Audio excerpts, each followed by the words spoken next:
Bueno, seguimos en Pensar en Nada, transmitiendo desde nuestro canal de YouTube.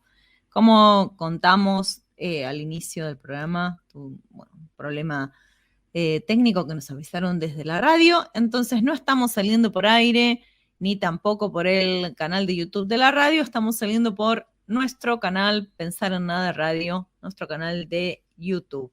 Va a comenzar el bloque de géneros, que la idea de hoy era poder conversar y repensar junto a Paula Lorenzo. Ella es profesora de teatro y especialista en ESI, Educación Sexual Integral, es tallerista en escuelas en escuelas secundarias, digamos, de talleres de ESI, de Educación Sexual Integral. Está estudiando, también está haciendo una capacitación en Pañuelos en Rebeldía, se está formando como educadora popular, y la idea era poder pensar, ¿no? Ayer fue el día de la maestra, el maestro, y la idea era poder pensar estas nuevas miradas que tenemos, producto también del avance de las luchas feministas, poder pensar el rol docente, los desafíos en las aulas, desde su mirada, claramente, la mirada que también compartimos como militantes de los feminismos, como esta cuestión del poder interiorizarnos en la ESI y obviamente atravesado con la perspectiva de género. Así que ya la tenemos en comunicación. Le damos los muy buenos días a Paula Lorenzo. Hola Paula, ¿cómo estás? Te saludamos Diego y Elena acá desde Pensar en Nada. Hola Elena, ¿cómo estás? Hola Diego. Bueno, yo muy bien, muy contenta de que me hayan convocado para poder charlar un poco acerca del rol docente. Sí, decíamos esto, bueno, mientras te presentaba, contaba, bueno, tu tarea es en las aulas, es en talleres, y poder reflexionar también, porque, bueno, seguimos, un poco se dio al principio esta discusión, ¿no? Entre, se conmemora, seguimos, nuestra historia recupera el Día del Maestro, cuando tenemos una población que en realidad es de más cantidad de maestras que de maestros. Pero bueno, quería escuchar por ahí esto de vos, por dónde va tu reflexión, pensando la conmemoración y las tareas, ¿no? El rol docente, los desafíos atravesados también con la pandemia y sobre todo con la vigencia, la necesidad de una vigencia de la ESI, de la Ley de Educación Sexual Integral. Bueno, muy amplio. Donde quieras, empezá donde quieras. Bueno, empiezo por esto que decías, quizás de festejar el Día del Maestro con un prócer que ya no nos representa, que ya no es imagen de lo que queremos en la docencia, que es súper cuestionado también por nosotros, y a la vez también esto, ¿no? Es un varón que la realidad hoy, ¿no? Y la docencia está muchísimo más poblada de feminidades, y también así más, digo, el maltrato, ¿no? El tema de los sueldos, el tema después de las paritarias, bajas, acordadas también por varones que no cumplen el rol docente. Bueno, como que tenemos muchos conflictos ahí si pensamos desde el feminismo cómo somos vulneradas y cómo son vulnerados los derechos de las mujeres siempre en lo laboral.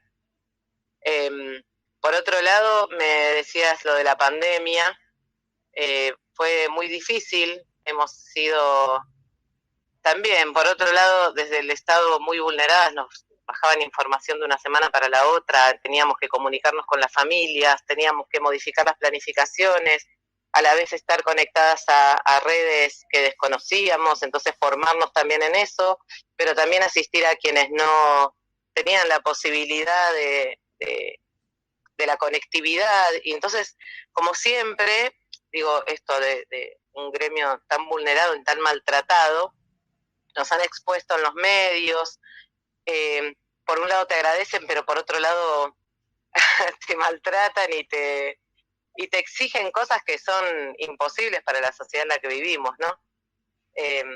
Y bueno, así venimos súper explotadas y trabajando muchísimo tiempo más. sabiendo que no iba a llegar o que no se iba a poder hacer una continuidad pedagógica real, como quisieron figurar, pero siempre poniéndole onda y siempre poniéndole toda la energía que le pone el gremio docente, porque se sabe que somos las que estamos en la primera línea de batalla siempre que sucede algo, acompañando a las familias, acompañando a las niñeces. Y creo también que lo que demostró esta pandemia fue una crisis muy grande que hay dentro del sistema educativo, que no responde hoy en día a las exigencias de lo que es la sociedad y a las necesidades, ¿no? Hablabas también un poco de feminismo. El feminismo nos trae un cambio de paradigma en todos los sentidos y en el sistema educativo también. Nos hace repensarnos desde lugares en los que antes quizás el docente, la docente iba al aula y daba su materia con sus contenidos y las niñeces, los jóvenes, los adolescentes escuchaban, quizás alguien les daba la palabra y habían pruebas, entonces se respetaba mucho quizás eso que decía la docente. Hoy en día sabemos que eso no funciona, que tenemos que darles la palabra a las niñeces, que tiene que haber un intercambio, un ida y vuelta, que la educación tiene que cambiar esta cuestión hegemónica que tiene de verticalismo y de jerarquías y quizá corrernos un poco de lo adultocéntrico que era y que hoy todavía sigue siendo. Empezar a escuchar más qué trae la juventud, que yo como militante de la ESI, militante del feminismo y a la vez docente, creo que uno de los cambios que necesitamos es con las niñeces, es con los jóvenes, es dándoles las palabras, es haciéndoles partícipe de los contenidos que tenemos que dar en la escuela, de cómo darlos, ¿no? Como la familia y las niñeces adentro de la institución. Paula. Siempre se ha dicho que la comunidad educativa somos todes, claro. Ya cierro, y que somos todes, pero la verdad es que siempre es docentes y estudiantes, y las familias van al acto o las familias vienen a decorar la escuela, pero no se les hace partícipes realmente en el proyecto institucional. Entonces, bueno, pensando esto, ¿no? Desde los feminismos y la participación colectiva, cómo buscar estrategias donde las familias estén en el aula también, las niñeces sean escuchadas y sean parte de este nuevo paradigma que está cambiando en la educación. Paula, ¿cuánto te escuchaba y pensaba, bueno, un montón de desafíos y cuánta necesidad de diálogo, ¿no? Que también, bueno, no sé, digamos, como la pandemia también no ayudó a que este diálogo se diera por esto que vos decías, ¿no? La falta de conectividad también, ¿no? O sea, ante una imposibilidad de estar en lo presencial, pero también, digo, cuando antes de la pandemia tampoco había un ejercicio de las familias, ¿no? Padres, madres, abuelos, bueno, todo el entorno familiar dentro de la escuela, ¿no?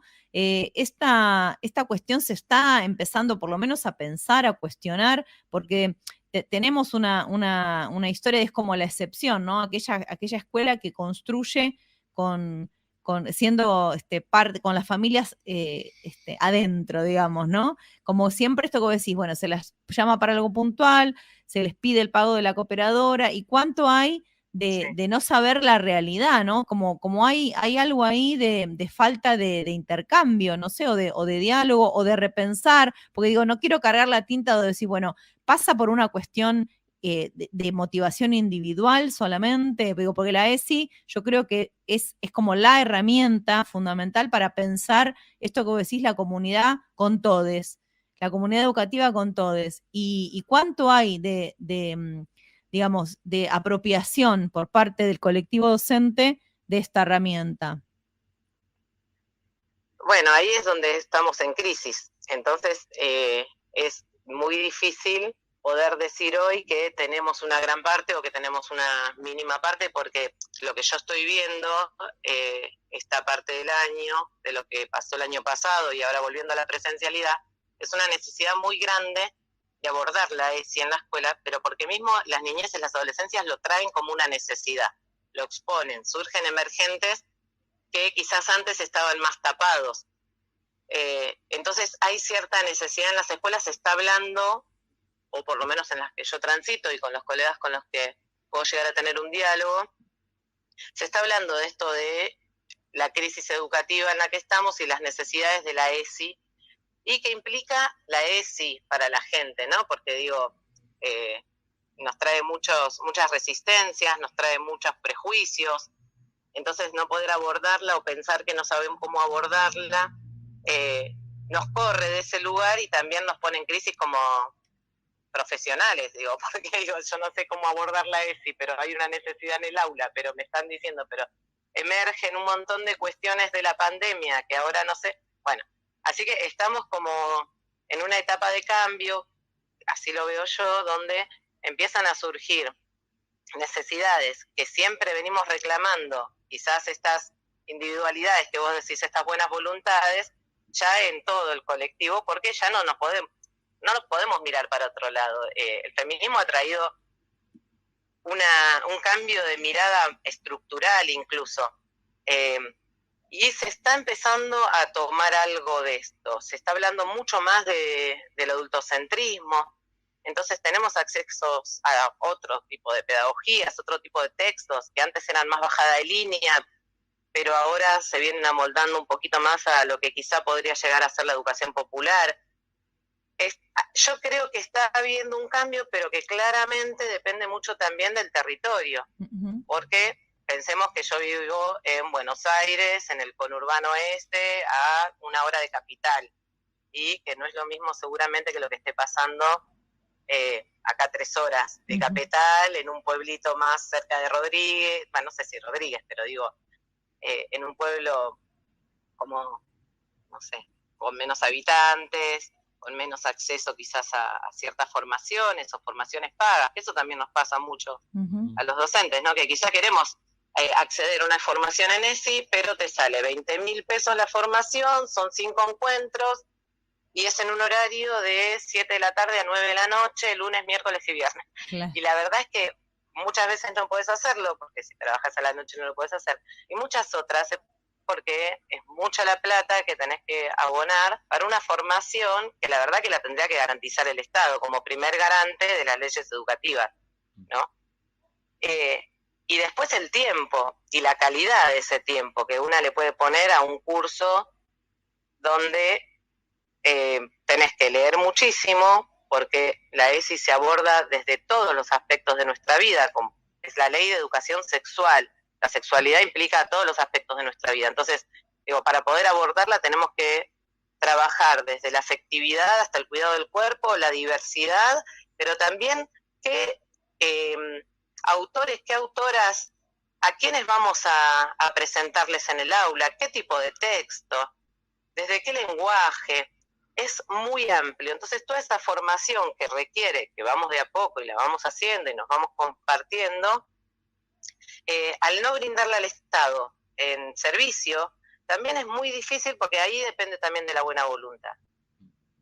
Y con las resistencias, la buena voluntad queda medio como en juego, ¿no? De bueno, a ver, ¿quién tiene el tiempo, quién tiene la plata, o quién tiene la conciencia de que es necesario y se hace el tiempo? Digo, es muy complejo poder abordar realmente de manera integral la ESI y que haya un cambio de paradigma, que digamos el año que viene, bueno, buenísimo lo que pasó en pandemia, que profundizó la crisis para que hoy tengamos este tipo de escuelas. Para mí falta mucho, pero sí se está viendo y no se está pudiendo sostener la educación hegemónica que teníamos antes, esta verticalista, adultocéntrica, falocéntrica también, porque casi todos los autores eran varones, los artistas plásticos eran varones, los dramaturgos eran varones, entonces todo lo que se bajaba en el aula partía siempre desde un masculino. Bueno, hoy se está reviendo un poco eso también, pero bueno, falta tiempo. Yo estoy contenta que hay cierto cambio. Como especialista en educación sexual integral, con otros colegas nos están llamando para dar charlas en las escuelas, estrategias de abordaje para la ley, qué implica la ley, qué resistencias podemos encontrar. cómo podemos abordarla con la comunidad. Es lo que más está saliendo en las charlas, la necesidad de poder formarse en la ley, pero además de formarnos y acompañarnos como colectivo docente, auxiliar, equipo directivo y acercar a la comunidad.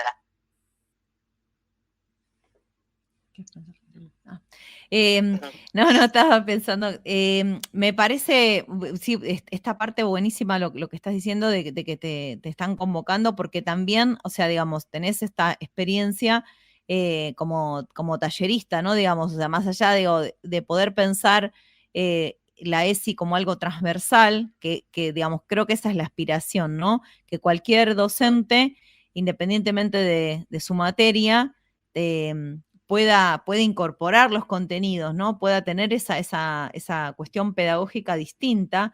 Yo creo que son necesarios los espacios puntuales donde tratar con más profundidad algunos temas, sobre todo porque, digo, el contexto del taller, la cuestión más descontracturada, me parece, y pensar, bueno, creo que hay digo, cuando me recuerdo cuando se lanzaron los cuadernillos, estaban los cuadernillos de la ESI que se entregaban en forma gratuita, digo, ¿no? Ese pequeño manualcito para las familias, digo, después no hubo, bueno, quién se pudiera, bueno, obviamente siempre como que las emergencias sociales son otras, pero digo, hay que hacer un trabajo ahí, que obviamente es a través de la educación popular, creo yo, con las comunidades, con las familias, ¿no? Porque si no es que se refuerza este enfrentamiento, ¿no? Entre la escuela y la casa, ¿no? Bueno, obviamente hay una línea antiderechos que dice con mis hijos no te metas, ¿no? Como los contenidos mejor se los doy le enseño yo en mi casa, pero digo, como que me suena, o sea, me pienso en una falta de una pata en el territorio, específicamente con este tema, digamos, como que se haga sentido común, ¿no? ¿Cómo rompes ahí? Con alguna invitada, termino con esto, con alguna invitada que tuvimos también docente y que trabaja la ESI, Diego le había propuesto, bueno, podríamos pensar spot, ¿no? O sea, digamos, cómo filtrar que sea, ¿no? Como que la propaganda sea la ESI, ¿no? Como que lo que te surja en lugar de una cuestión de comprar un producto sea un contenido que te dé un sentido, como que falta eso.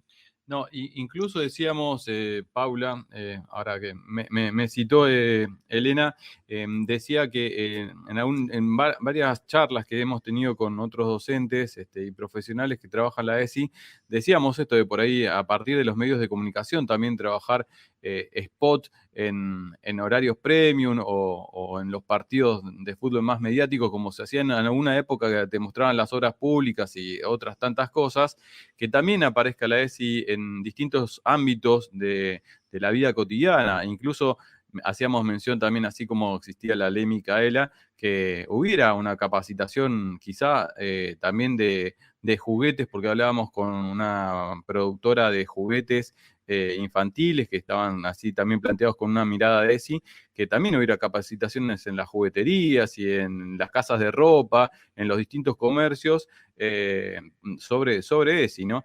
Y me queda también te escuchaba y me venía en mente la experiencia propia como docente en cuarto, sexto año, donde me parecía que me ha parecido hasta ahora en los casos que me ha tocado que el grupo de estudiantes en general lo recibe muy bien, no ha tenido problemas, algún que otro caso que por ahí aparece la mirada religiosa que viene desde la familia, pero en general ha sido bueno. Lo que sí me preocupaba esto que decías vos, ¿no? Que quede medio como pendiente de la voluntad o no del docente, porque ante la pregunta ¿y en qué otras materias han visto ESI? Por ahí saltaba en SADO, que es salud de adolescencia, o en biología, o un profesor de física, pero como que no es la mayoría, no es lo general. Y si me iba a otros años, ¿en qué otros años habían tenido ESI? Preguntándole a cuarto y sexto, por ahí en primer año con uno de cívica, por ahí en uno en segundo con una de ciudadanía. Bueno, nada. Igual también me queda pensando también porque me preocupa eso, pero también me preocupa a los chicos hablando, no tenían actualmente este año, por lo menos, el registro de lo que era el 24 de marzo, o lo que era el Día de la Independencia, o lo que era la independencia. Por ahí hay que hacer un replanteo general de la educación en general también, ¿no? Yo creo que si hay algunas respuestas a todo esto que ustedes dicen es que, primero, bueno, entender la ESI desde un lugar realmente integral. Entonces, cuando entendemos que la educación sexual es integral, entendemos que trabajar ESI en el aula es darle la palabra a las niñeces, a las adolescencias, y ahí estamos trabajando la afectividad, estamos trabajando el vínculo, parar una clase cuando hay un chiste homófobo y hablar de esa cuestión también es, digo, como que a veces, muchas veces, por esto que traen las resistencias más ortodoxas, digamos, donde dicen, no, con mis hijos no te metas, no hables de aborto, no hables de homosexualidad, no hables de esto, no hables del otro, y se toma la ESI simplemente desde esos aspectos. Pero en realidad la ESI, la Ley de Educación Sexual Integral, es muchísimo más amplia. Entonces, ya el hecho de entrar a un salón mezclades y que no haya fila de nenas y fila de varones, ya ahí estás trabajando la ESI. Y mucha gente no se da cuenta que en lo mínimo estamos haciendo ya la base de lo que después vamos a poder trabajar mucho más macro. La ESI, para poder realmente abordarla entre todos, tiene que ser intersectorial, interdisciplinaria y multidisciplinaria. Entonces ahí vos estás trabajando desde la multidisciplina un contenido, una temática, por ejemplo, la homosexualidad o la diversidad sexual, para no encasillar, la diversidad sexual la podés estar trabajando desde distintas materias. Entonces estamos trabajando y marcando un eje para, no sé, tercer año, o la violencia. Entonces yo trabajo la violencia desde el teatro, vos desde la comunicación, otra desde la historia. Entonces ahí vamos marcando desde lo multisectorial, desde la multidisciplina, una temática donde todo el mundo, al estar trabajándola en conjunto, podemos verla desde distintos aspectos y de distintos contenidos. Después, si trabajamos interdisciplinariamente, pensamos, a ver, ¿cuáles son mis contenidos? ¿Cuáles son los tuyos? ¿Cómo los podemos relacionar? A ver, ¿cuáles son los mismos? Porque a veces tenemos los mismos contenidos, pero los damos diferente de acuerdo a la materia.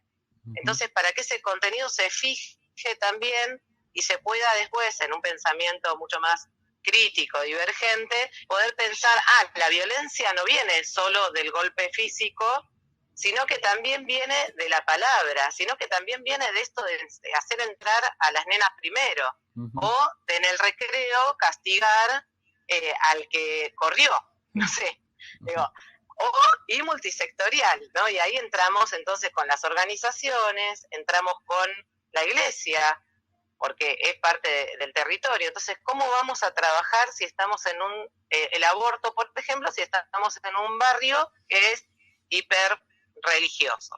Bueno, ahí tenemos que ver qué propuestas trae esta institución, qué fuerza tiene.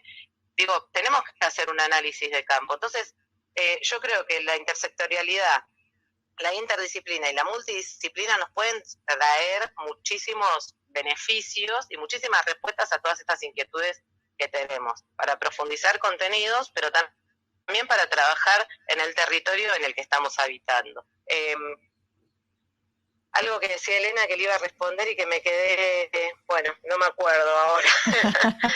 Igual, ahí, no. Para no cortarla, ¿de qué? No, está, pues sí, bueno. lo que pasa es que da para mucho, igual... Déjame que te digo, que otra de las estrategias, decíamos, bueno, ¿cómo hacemos para que conozcan la ESI? Bueno, eso tiene que ser con una escuela abierta. Una escuela abierta a la comunidad implica que las familias puedan entrar y ver una clase. Y nosotros no tengamos miedo de que esa familia entre y vea una clase. Con el permiso de los estudiantes, convocándoles a debate, decir, bueno, a ver, va a venir la familia de tal. ¿Les parece que mostremos hoy lo que estamos trabajando? ¿No? Porque también, digo, pensando, depende de la materia y depende de las temáticas, hay estudiantes que se pueden inhibir más o menos si hay una familia. Bueno, pensándolo con el curso, ¿de qué manera podemos invitar a familias a, quizás sea una clase abierta, entonces donde ya todo el mundo acordó que ese día vienen las familias y mostramos esto y debatimos sobre esto. Entonces ahí mismo vamos introduciendo a las familias a la ESI, invitándolas en las reuniones a contarles qué es la Ley de Educación Sexual Integral, cómo la trabajo, cómo la trabajamos, cuál es el proyecto institucional de la escuela. Entonces ese proyecto institucional que hable de la Ley de Educación Sexual Integral, que la nombre, que las familias cuando van a elegir esa escuela sepan que esa escuela va a interiorizarse y va a promover una ley que tienen que garantizar y que a la vez también viene acompañada de un montón de otras leyes, porque convengamos que la ESI es del 2006 Paula, y que después hemos avanzado un montón en otras leyes que garantizan derechos para otras identidades, para poder decidir sobre tener o no un embarazo y etcétera. Sí, decime. No, tenemos que dejar... bueno. No, muy, muy completo toda la información y nada, te vamos a convocar otro día y te agradecemos esta comunicación. Pero bueno, unos cuantos ejes planteaste para seguir pensándolo. Era la reflexión por el Día de las Maestras, el maestro, les maestres. Te agradecemos la comunicación con Pensar en Nada y te despedimos hasta la próxima. Bueno, muchas gracias a ustedes por convocarme. Y sí, cuando quieran, seguimos charlando. Bueno, era Paula Lorenzo. Un abrazo. Hasta la próxima, chau, chau. Paula Lorenzo, profe de teatro, especialista en educación sexual integral. Bueno, repasando estos temas en el bloque de géneros. ¿Cómo seguimos, Diego Emanuel? Elena, Natalia, ¿cómo seguimos? Nos vamos a escuchar un poquito de música de fondo, así nos acomodamos nuevamente y se viene nuestro último invitado del día, Mariano Barchi, que vamos a estar hablando de cultura y la agenda del jazz. Sí, a ver, los controles, sí, nos vamos. Ya volvemos, 2-3 minutitos.